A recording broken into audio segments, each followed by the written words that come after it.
राज्य कमवणारा गाडीवर सरपणा चढून गेलाय. माझी या डोळ्याने पाहिली दीपवाळी, आता पेटवा होळी माये बापा शेवटची होळी.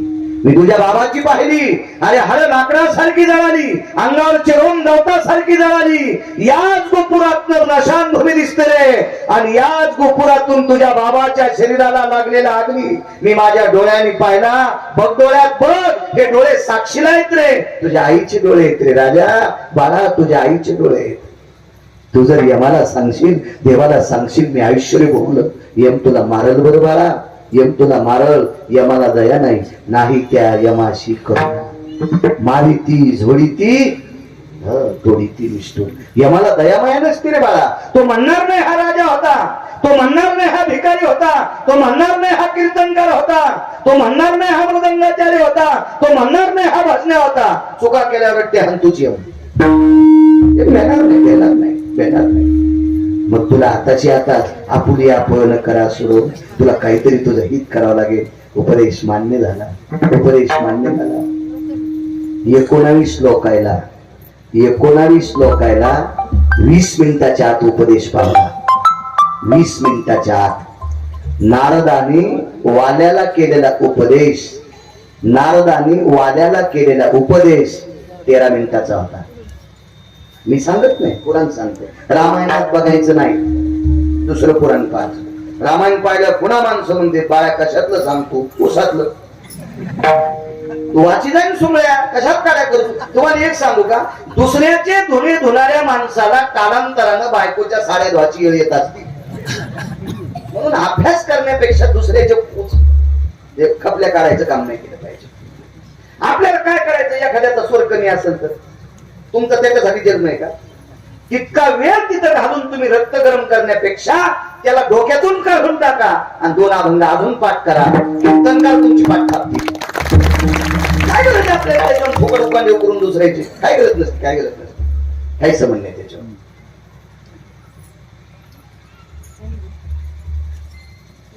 12 मिनिटात बायकोनं नवऱ्याला उपदेश केला आणि त्या दिवशी बायको सोडून दिली. बायकोचं नाव होतं रत्नमाला. आणि 12 मिनिटात उपदेश ज्या नवऱ्याला केलं तो नवरा इतका मोठा आहे. त्याच महात्म्याने केलेलं रामायण काल पाचपोर बाबा सांगत होते. मुनिश्री तुलसीदास सर्पाला धरून आतमध्ये गेलता महात्मा. काय उपदेश होता, काय उपदेश होता, काय उपदेश होता. 9 मिनिटात उपदेश केला, 9 मिनिटात मुलांनी आईला. 9च मिनिटं उपदेश केला मुलांनी आईला. आई मला लग्नात पाडू नकोस ग, पाडू नकोस, पाडू नकोस. सांख्यशास्त्रात पुरावा आला. त्या आईचं नाव आहे देवहूती, मुलाचं नाव आहे कपिल. संक्रांतीच्या दिवशी तुम्ही त्याला वाण देतात. इतका मुलगा अधिकारी, आई शिष्य झाली आणि मुलगा गुरु झालाय. काय ताकद होती या लोकांकडे, काय ताकद. एका मोजक्या काळात आईने उपदेश केलाय मैनावतीने मुलाला. आणि कोन्हाड्यातला भगवा कपडा घेतला, त्याचे 2 तुकडे केले, कमरेला बांधला आणि एका तुकड्याची महाराज झोळी केली. आणि 1 नंबरच्या पहिल्या 1800 बायकापैकी पहिल्यांदा तिच्या सोबत लग्न झाले. तिच्या दारात भिक्षां देहि मा. बायकोला भिक्षा माय म्हणून मागितली. ठस ठस ठस ठस रडू लागली. आगी लागत आहे सुका, आगी लागत आहे सुका. अभंगावर बोलतोय. ढास ढास रडू लागली. मालक माय पाय धरतो तुझे, आजपासून तुझा माझा मालकपणाचा संबंध सुटलाय. पटपट पटपट सगळ्या बायकांना भिक्षा मागितली. आईला प्रणाम केला. निघून एका वनात मुक्काम आहे. त्या वनात तो रस्ता होता, त्या रस्त्याने पांथस्त येत होता. पहिल्या कडीवर बोलतोय, आगी लागत नाही सुखा. काय संतांचं अधिष्ठान होते लोकांचं. त्या रस्त्याने एक व्यक्ती येत होता. अंधार पडला. एका झाडाखाली मुक्कामे महाराजांनी आपला कमलद्वार केल्या. रस्त्यात भिक्षा मागितलेली होती. एका घरी ती भिक्षा झोळीत होती, झोळी अडकवलेली होती. दरबाची चटई होती, दरबाची चटई त्या झाडाखाली अंथरवली आणि त्या झाडाखाली बसून महाराजांनी भजन सुरू केले. तेवढ्या अवकाशात आवाजाचा हे ध्वनी ऐकल्याबरोबर एक पांथस्त वाटसरू तिथे आला. त्याने विचार केला, पुढचं गाव पाठीमागे लांब आहे, मागचं गाव फार दूर गेले. आता या जंगलात मुक्काम या महाराजांच्या सानिध्यात करावा. आणि त्या वाटसरून महाराजाच्या बाजूला स्वतःची वळकटी टाकली. महाराजांनी त्याच्याकडे पाहिलं. तो भिकारी होता, तो भिकारी होता. वाक्य नीट ऐका. तो भिकारी होता. तो भिकार चोट नव्हता. काय होता? तो भिकारी होता. तो भिकार चोट नव्हता. भिकार चोट लोकांचा लय लोकांना त्रास. भिकार चोट परवडत नाही. हजारो भिकारी परवडते, भिकार चोट परवडत नसते. हे भिकार चोट, भिकार चोट, इतके भिकार चोट. आबा बाबा, एवढ्या मोठ्या माणसांनी वर्णन करावं त्यांचं आपली पात्रता. तो भिकारी होता. महाराजांनी लक्षात घेतला हा भिकारी. भिकारी कोणाला म्हणायचं का? ज्याच्या अंतकरणातले 6 बाजूला गेले आणि फक्त पोटाची अपेक्षा करतो 2 टायमाच्या खाण्याची, तो भिकारी. कोई न भिकारी पंढरीचा वार करी, हे अशी वेगळे तत्व असते भिकारी. स्वामी रामांना एक भिकारी भेटला होता. स्वामी रामांना एक भिकारी भेटला होता. ते शहर होतं आग्रा नावाचं शहर. तो भिकारी फक्त तळहातावर बसली इतकी भिक्षा खात होता. म्हणून साध्वी कुठे बसली ते ढगाच्या अनुमानावर सांगत होता. काय भिकारी अधिकारी लोक होते.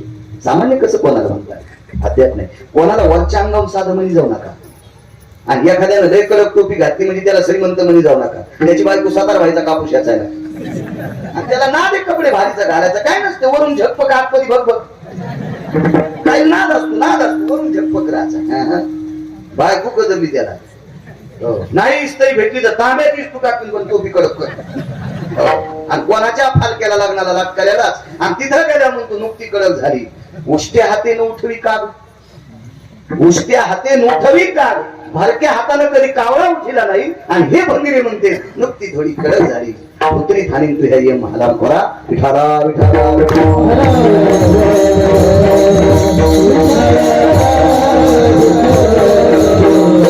निष्पाप करण्याचा भिकारी कळेल तुम्हाला. तो भिकारी कळेल.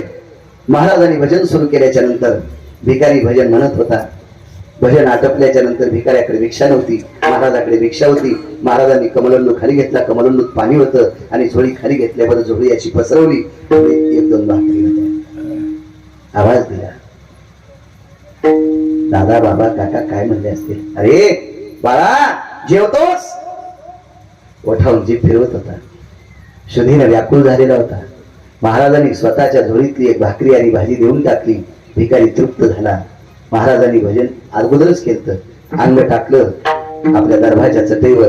भिकाऱ्याच्या लक्षात आलं अशा भयावह जंगलामध्ये ज्या साधूने आपल्याला भिक्षा दिली, ज्या आपल्या जेवणाची तृप्तता झाली, त्या साधूच्या उपकारातून कसं उत्तीर्ण व्हावा म्हणून भिकाऱ्यानं साधूचे पाय दाबायला सुरुवात केली. लक्षात घ्या भिकारी किती गोड होता. किती गोड होता भिकारी. किती गोड होता. किती गोड होता. आपण कसे भिकारी येत माहिती. एखाद्याच्या इरीवर लोहट असावा, त्याच्या इरीवरलं पाणी काढून पाणी प्यावा आणि तहान भागल्याच्या नंतर लोहटन दोरी इरीत टाकून द्यावा. कसे भिकारी येत आपण. देवाला पण कळणार नाही या भडव्याला कोणाला नरकात टाकावा. असले भिकारी येत आपण. असले भिकारी येत. वा वा वा वा काय भिकारी येत आपण. तपासलं पाहिजे आपल्यातला भिकारीपणा किती वाईट येतं. इतका जरी कळाला तरी बस झालं. विटेवरच्या मालकाला आवडेल आपण इतके जरी चांगुलपणात वाढलो तर. भिकाऱ्याने हातपाय दाबले. महाराजांनी सांगितलं नको रे नको. मनातली मनात म्हणले आणि या भोगासाठी तर संन्यासी झालोय. हे भोग मला बेजार करीत होते याच्याकरता संन्यासी झालोय. आंघोळीला 300 असतील त्या आरती वारा घालायला किती बायका असतील. किती लालन पालन असेल त्याचं. किती वैभव असेल. आपल्याला एकच माणूस म्हणलं ते ऐकतो. संक्रांतीला 15,000ची साडी आणली पपेश बापानं. तर पपेची माय थोडी उचकानी होती. अरे नाही भेटावं उचकानी कोणाला भेटून येईल बाबा. देवा वैऱ्याला भेटून उचकानीच लय अवघड असते. मी नाही सांगत. कर्कशी संगती दुःख उदंड फजिती देऊतले मालक सांगतात. आणि 15,000ची साडी आणल्या पप्याच्या महिने किती खुश व्हावा. अशा दुष्काळात सोयाबीनचा उतार कमी आला. कशालाच उतार व्यवस्थित नाही ना. आणि हरभऱ्याला याचं तर त्याची चिटकल मागच्या गारानं पावसानं काही उरमलं काही जळालं काही आता. आणि मग ते घडमोड केली की सगळं पुराणच होत असतो. ते इतकं सोपं नाही ना. मग अशा काळात 15,000ची साडी आणल्या पपेज माईने किती खुश व्हावं. पण पपेज माय वाचाबाईकडे गेली आणि वाचाबाईला दाखवली. वाचाबाई म्हणली बाई आमच्या पपेज बापाने मला 15,000ची साडी. वची अशीच होती. वची म्हणली माय कसं सुत कसं सतरंजीवानीच. पपेच्या माईचं तोंड जसं मांजरीने वर खांडले.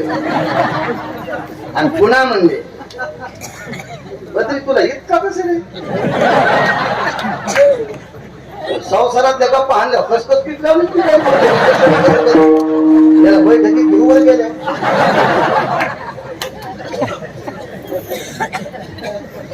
बायकोचं जनावर घाड्या आणि झालं म्हणजे काय झालं, काय आणलं सुख सतरंजीवानी. आणि त्याला अनुभव ना आपल्याला वन कशाची पडली. आमच्या इतका तुला अनुभव आहे संसारातला. विडाला विडाला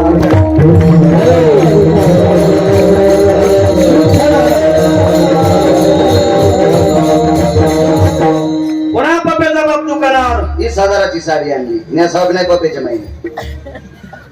कस्तुराबाई दाखली. कस्तुराबाई म्हणजे ना सुत बरं आहे ग, पण खरं कसा बाजावाड्यानीच वर खंड तू पुन्हा आला दुकानात. 25,000ची साडी मंजुळाबाईकडे गेली. मंजुळाबाईला एकच गुलूप होत. तुम्हाला गुलूप नाही कळालं.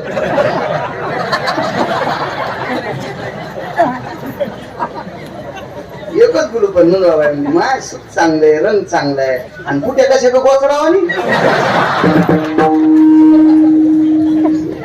एकच बायको तरी बरं, एकच एकच एकच. घरी आला म्हणला तुझ्या पाया पडतो, जशी घ्यायची तशी घे, बस. मोटरसायकलवर बसली. रस्ता असाच होता आपल्या आश्रमावर आलो तासात. हो जोरात जालन्याला गाडी नेली आणि तिथं दुकानापाशी गाडी लावली. म्हणला केवढ्याला घ्यायची तर घे. ऑटो रिक्षावाला म्हणला कोणाला बोलायला. पप्याच्या माईला. ती मागच्याच बाकात पडली.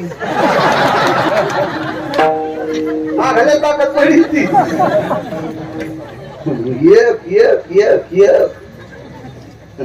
काय सांगायचं महाराज. वा बायको का नाही उठलं की गरम गरम पाणी तोंड घाल देती, आंघोळीला गरम टाकी ती. आमची वड्याला दारी ती. तिळ भर करायचं, निळ भर सांगायचं. रोज ना धोकाय काय लोकायला. मला सांगायचंय एका बायकावाली जर भोगासाठी इतके उडे आणत असतील तर 18 होत्या जायबाई साहेब काय भोग असेल, काय भोग असेल. भिकाऱ्याला सांगितलं दादा, मन म्हणत होत नको रे या भोगाला कंटाळून इथं आलोय. नकोय हे भोग भजन करू देत नाही. नकोय नकोय. हातपाय दाबले त्याने. पडल्याच्या नंतर सहज विचारलं का रे कुठं चाललास. काही नाही म्हणे. गोपीचंद नावाचे राजे, उदार अंतकरणाचे दानशूर गोपीचंद राजे. आणि या राजांकडे माझं संपल्याच्या नंतर जात असतो. उदार अंतकरणांचे राजे गहू ज्वारी मला देऊन टाकतात. माझा संसार त्या राजामुळे जगतो. तो राजा माझ्यासाठी देव आहे. कोण म्हणायलाय भिकारी. ऐकायला कोण राजा.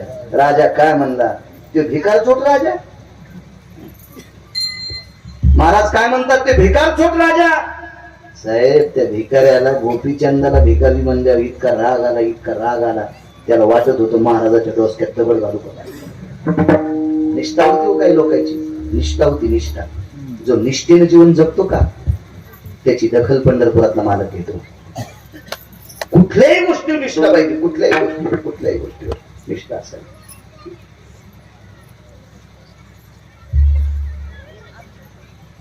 मागे एकदा आपण साहेबांचे काका जात राहिले त्यावेळेला घेतो. त्यांच्या मनानं ते हॉस्पिटलकडे निघाले. आपल्याला आवडलं. त्यांना मी म्हणलो तुमचे काका गेले, तुम्ही जर आता 13 दिवस हॉस्पिटल बंद केलं तर तुम्हाला पुण्य नाही लागणार. रात्री बेरात्री जर एखादा पेशंट आला आणि तुम्ही त्याला तपासलं, त्याला गोळ्या दिल्या आणि त्याच्या वेदनातून जर जो मुक्त झाला तुमच्या काकांना तिसरा श्रद्धांजलीचा घास येईल. विटेवरच्या मार्गाची वारी केल्याचं पुण्य प्राप्त होईल.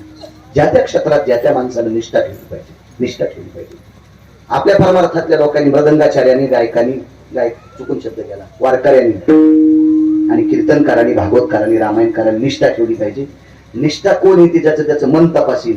पण निदान व्यसन केलं नाही पाहिजे. गुटखा नाही खाल्ला पाहिजे. तंबाखू खाल्ली नाही पाहिजे. सिगरेट ओढली नाही पाहिजे. निदान इतकं तरी सांभाळलं पाहिजे. याचं कारण सांगू का. लोक आमच्या पाया पडते पाया पडतात आमच्या.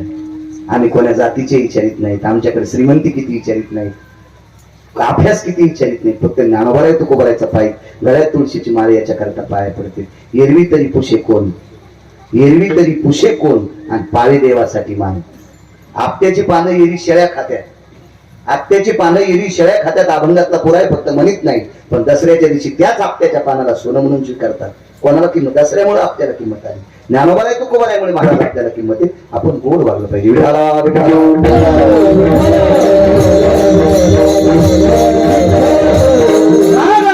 आणि पाया दाबणारा भिकारी महाराजाच्या विरोधात केला. भिकाऱ्याने स्वतःची वळकट उचलली दुसऱ्या झाडाखाली टाकली. महाराज महाराजच होते त्याने त्याची वळकट उचलली त्याच्याजवळ. एक दोन बऱ्या झालं. भिकारी म्हणला महाराज मी मारीन बरं तुम्हाला, मी तुम्हाला मारीन. आतापर्यंत महाराज समजित होतो, भाकर दिली, हातपाय दाबले, पण तुम्ही मी ज्या राजाला म्हणतो त्या राजाला तुम्ही नाव ठेवता. मला तुम्ही आवडत नाही, तुम्ही महाराज असो चुलीत गेली. काय गरज नाही मला तुमची, काही गरज नाही. महाराज त्या भिकाऱ्याचं गोपीचंदावरचं प्रेम पाहून गोपीचंदाचे झालेले महाराज त्यांचे डोळे रडत नव्हते, त्यांचं अंतःकरण रडत होतं. आणि महाराजांनी विचारलं बाळा बाळा गेला म्हणून नका म्हणजे आता लोक वर खंडे घालले ना, आता लोणी लावायला का आम्हाला अद्याप नाही म्हणले, बोलायचंच नाही. ऐक म्हणले, ज्या राजाला मी भिकारी म्हणलो आणि ज्याला तू राजा म्हणतोस तो भिकारी मी शेकोटी पेटवली, शेकोटी पेटवली. शेकोटीच्या प्रकाशामध्ये गोपीचंद महाराजांचा चेहरा पाहिला. भिकाऱ्याचं अंतःकरण रडत होतं. महाराज तुम्ही सार्वभौम राजे होते, तुम्ही सार्वभौम राजे होते. तुमचं राज्य कोण हरण केलंय? आपल्या 1200 पत्न्यांची काय अवस्था आहे? राजे आपला मुक्तचंद नावाचा मुलगा काय करतोय? राजे तुमच्या मातोश्री मैनावती काय करतात? राजाने स्वतःच्या कमरेच्या लंगोटीच्या कोपऱ्याने त्याचे डोळे पुसले, सांगितलं दादा माझ्या पत्न्या जशाला तशा होत्या आता आहेत. माझी आई आहे, मुलगा आहे, पण मी त्यांच्यात नाही. तुमची ही अवस्था कोणी केली? मीच केली. देवासाठी घेऊन जोग आणि अवघा भोग त्याची याला. मी देवासाठी जोग झालोय, गोसाई झालोय, देवासाठी अवघा भोग त्याची याला. का? ते भोग घेत असताना, ते सुख घेत असताना मला देवाचं नाव तोंडाला येत नव्हतं, म्हणून देवासाठी घेऊन जोग आणि अवघा भोग त्याची याला. म्हणून मालक पहिल्या कडव्यात म्हणतात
सुख देवाचं नाव घेऊ देत नव्हतं, त्या सुखाचा त्या गोपीचंदाने केला.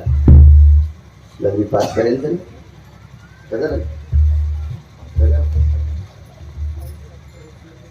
हा, मग मी त्याच्यामुळेच म्हणालो लवकर घ्या. तर कशाला पुढे पुढे वाढ म्हणायला? मी तर आता इथली करतो या जगात तोंडा धान 5 पाऊंड म्हणायला. विठाला विठाला मला वाढ व्हायला 2-3 महिन्यात एक कीर्तन आहे काय मला. वा, आता मला आनंद वाटला. पुढचं सापडतंय ना आपलं. तसं मी करीत नाही. दोन्ही पेवावरी ठेवू जाता हात आणि वय अपघात. तसं दोन दोन पेवावर हातच नाही. बदला अंतर गोष्ट कापलं घ्यायचं. आगावपणा कशाला करायचं. एकच मंडळ येणं. गोपीचंदा इतके असल्या म्हणून काम घ्यायचं. काम आपल्याला तेवढं नाही. आगी लागत आहे सुखा.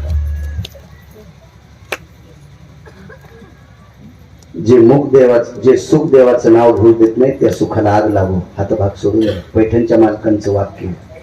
देवाचं नावच जर तोंडाला येत नसेल तर नामाविन मुख सर्पाचे ते पीड जिव्हानवे काल सर्प आहे.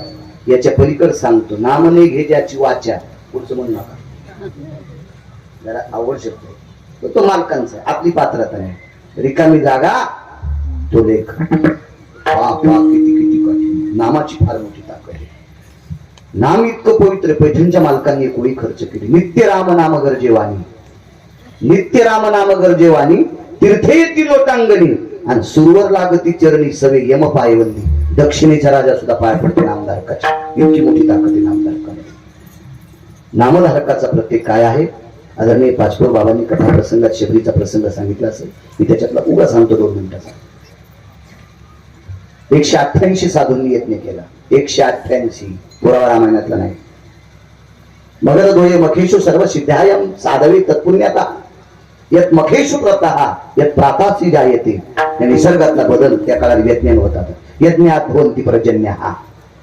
त्या काळात आताचा यज्ञ कोणता आहे. कलियुगी उद्धार हरी. एका साधूने आक्षेप घेतला असतात काही काही. ते म्हणजे इथे एक लावून चित्र सशे धरणाराची पोरगी याच्यात आंघोळ करून गेली. याच्याकरता पाणी खराब झालं. एका साधूने सांगितली ही गोष्ट चूक आहे. कोणावर असं म्हणत जाऊ नका. चुकीच्या गोष्टी आहेत. असं नाही म्हणायचं. नाही म्हणायचं. तुमचं सरोवर शुद्ध करण्यासाठी शबरी इथं आणणे गरजेचे आहे. आता शबरीच्या माग 4-4 फूट दाढ्यावाले पडू लागले की ज्याच्या जटा शिष्यानं झाडल्या, ज्याच्या नखाईच्या चुंगळी झाल्या. ते शबरीला पाहण्यासाठी पळत होते आणि शबरी यायला पाहून लपत होती. शबरी यांना पाहून लपत होती. तिला माहित होतं हे आपल्या विरोधातली माणसं माझ्यावर आरोप करते की तळ तुम्ही अशुद्ध तळ केलं. त्याच्याकरता ती लपत होती. हे शेवटी हैराण झाले. हा, याच्या घामानं काय कायच्या जटा गळाल्या. हो, जटा गळाल्या काय कायच्या घामी बेजार झाले.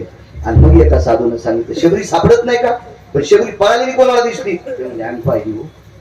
आकाशातली वीज लपावा अशी शबरी लपती म्हणजे. विधुलता यस मजा येते कामिनीस्त देवाच्या. कपटले ती अंबरा. आकाशातल्या विजेसारखी चपळ ती कुठं लपली पळालीत नाही. रस्त्याने गेलेली दिसली का. हो, मग ज्या रस्त्यानं शबरी गेली तिचे पावलं तर उमटले असते. मग तिचे पावलं जिथे उमटले त्या पावलावरची चिमूटभर माती आणा आणि या सरोवरात टाका. सरोवर शुद्ध झालं. ताकद कशाची होती. नामाची होती.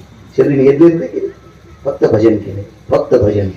मग या नामस्मरणाच्या ताकदीनं ते शुद्ध होते. चोखोबर आणि रामकृष्ण नामाच्या बळावर स्वर्गातलं आम्र शुद्ध केलं. अमरपुरीतलं इंद्राच्या ठिकाणचं आम्र शुद्ध केलं. इतकी मोठी ताकद आहे नामाची. पण मालक म्हणतात देवा ज्या सुखावर आरूढ असल्याच्या नंतर तुझं नाव येत नसेल त्या सुखाला आग लागू. माझं होतं का विपत्ती. अडचण आली तरी हरकत नाही. अडचण आली तरी हरकत नाही. हिरण्यकश्यपूचा मुलगा कोण. भक्त प्रल्हाद. भक्त प्रल्हाद हा भजन करत होता म्हणून 11 प्रयोग केले याच्यावर. 11 भजन का करतोय. बापाला आवडत नव्हता. नाम घेऊन येते देवाचे. हे ब्रीद हिरण्यकश्यपूचे. बापाला भजन करणारा पोरगा आवडत नव्हतं. त्याला संपवण्यासाठी कड्यावून टाकले. त्याला संपवण्यासाठी हत्तीला दारू पाजून त्याच्या खाली तुडवले. त्याला संपवण्यासाठी उकळत्या तेलात टाकले. त्याला संपवण्यासाठी वाटेल ते प्रयत्न केले. 10. त्याच्यानंतर बाप दमल्यावर त्याची बहीण चालू झाली. ती उतू आली. त्या बहिणीचं नाव होतं शिविका. त्या बहिणीचं नाव होतं शिविका. आणि तिनं दादाला सांगितलं दादा खराब कस काय झाला. काय नाही म्हणले पोट्ट मनासारखं वागत नाही. त्याच्या घोरानच खराब झालो. ती म्हणली गुटा हरकून येते का. नाही म्हणलं गुटा हरकून येत नाही. पेत नाही. काय नाही. गुटखा नाही. तंबाखू नाही. पते नाही. काय नाही. काय नाही. भजन करते. किती बाप भंगीर आहे. असं पोरग ज्याला पटत नाही तो बाप किती नाराज. विचार करा ना. काही नाही म्हणले पोरग फक्त भजन करते. आणि तरी तुला आवडत नाही. मला आवडत नाही. मग भावाला आवडत नाही ना मला बी आवडत नाही. बहीण बी अशीच होती ना. पाय बांधून पैठणच्या तव्यात टाकायच्या कामी. माशा तरी सुधारल्या असते हिला खाल्ल्यावर. मग ती बहीण याची. पण प्रल्हादाची कोण होती. आत्या आत्या होती आत्या. मग आत्या म्हणली, बहीण म्हणली भावाला, दादा मी त्याला मारिते. ते म्हणला मोठे मोठे गेले गावात वाहत आणि जिजून घुसले गावात. 10 प्रयोग केले. म्हणलं ते मेलं नाही, तू मारते रे म्हणे. मी मारते मारते. मज होतं का विपत्ती. अग्नीत हात घातल्याबरोबर हातात इस्तू घेतले. दादा म्हणला, अरे ताई पोळण पोळण म्हणल्याबरोबर तिने पदरात इस्तू बांधला. जळत म्हणजे मी जळत नाही रे, अग्नी माझ्यावर प्रसन्न नाही, याच्यामुळे तू पोट्ट मारिते म्हणजे. तो दिवस होता पौर्णिमेचा, ज्याला हुताशनी पौर्णिमा म्हणतात. मज होतं का विपत्ती इतकंच पुरे, एवढंच. मग जे विठ्ठल घेऊन सूचना दिली महाराजांनी, मग मागच्यानी उठायचं नाही. उद्या काल्याची पंगत आहे, काल्याचे कीर्तन आहे, आपल्या सप्ताची परिसांगत आहे आणि महत्वाचा दिवस असतो उद्याचा. त्याचे काही नियोजन असतात. 2 मिनिटं काय होतं माहितीये का, कुकरच्या सगळ्या शिट्या होस तर गपची बसतो. हो, सगळ्या शिट्या होस तर गपची बसतो. आणि वाहड्यावर मग खातो, जीप जळाल्या मग तो कतो. असं नाही ना, जरा निवू दिलं पाहिजे. दम काढली पाहिजे, आहे का नाही. शिट्या झाल्या बी जरासं थांबलं पाहिजे, म्हणजे गार होतात तू भात हातानं. इतका गरम इसतो खातात काय, थोडीशी दम धरली पाहिजे, दम धरली पाहिजे. परमार्थात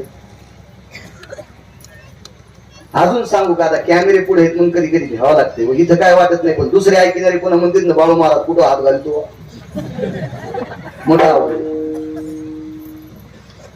तुमच्या घरी बाथरूम असेल ना, तुम्ही त्याच्यात किती वेळ बसता. तुम्हाला एकूण एकाची शपथ आहे, बाथरूम मध्ये किती वेळ बसता. मी नाही तुम्हाला संस्कृत बोलत नाही, काय नाही, मराठीत बोलतो. किती वेळ बसता.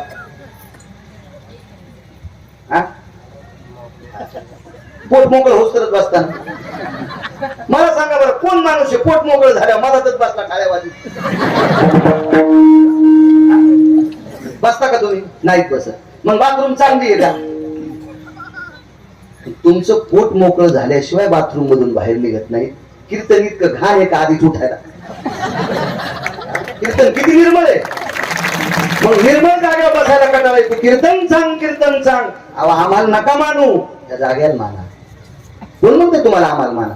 आम्हाला मानायचं का फोकायचं पंढरपुरातला तरी, पण तुम्ही या जागेला माना. हे ज्ञानभुवन आहे, यज्ञ भुवन आहे, हे अन्नपूर्णेचं अधिष्ठान आहे.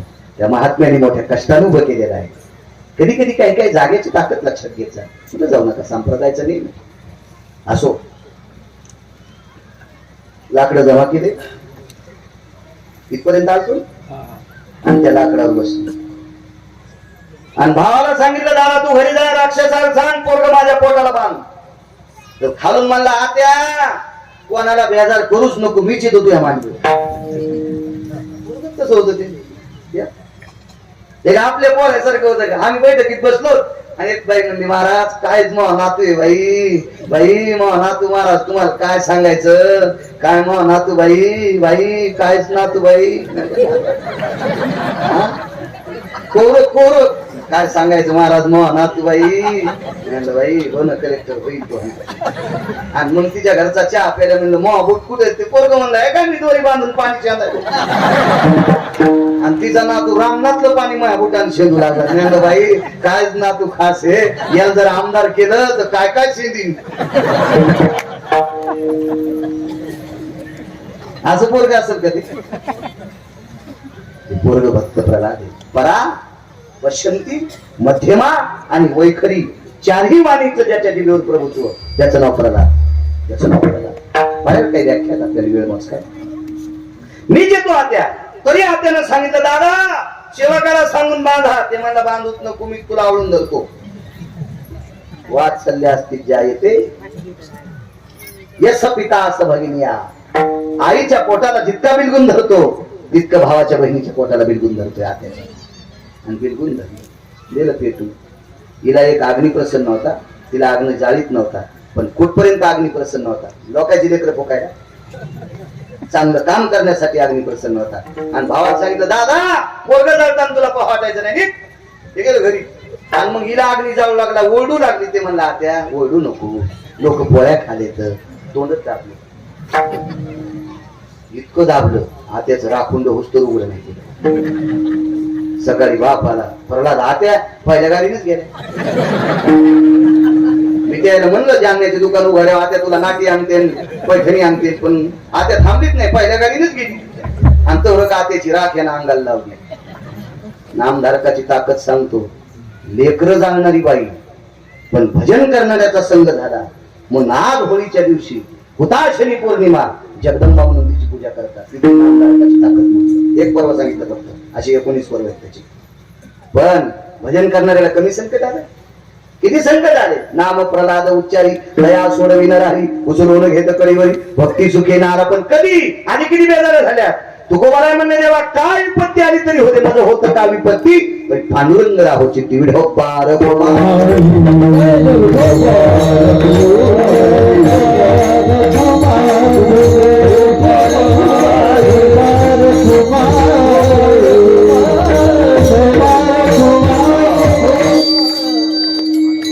कृपया कोणी उठू नका. आम्ही चाल सुद्धा घेणार नाही. येणाऱ्या 25 तारखेला येणाऱ्या 25 तारखेला बदनापूरला रात्री 9 ते 11 कीर्तन देवाचं आहे, पण सांगायला गिरगावचा बाळू आहे. कीर्तन देवाचं पण सांगायला मी आहे. येणाऱ्या 25 तारखेला बदनापूरला विद्यमान आमदारांचा सत्ता आहे. मला वाटतं त्या सत्यात कीर्तन आहे. पत्रिका मला दाखव.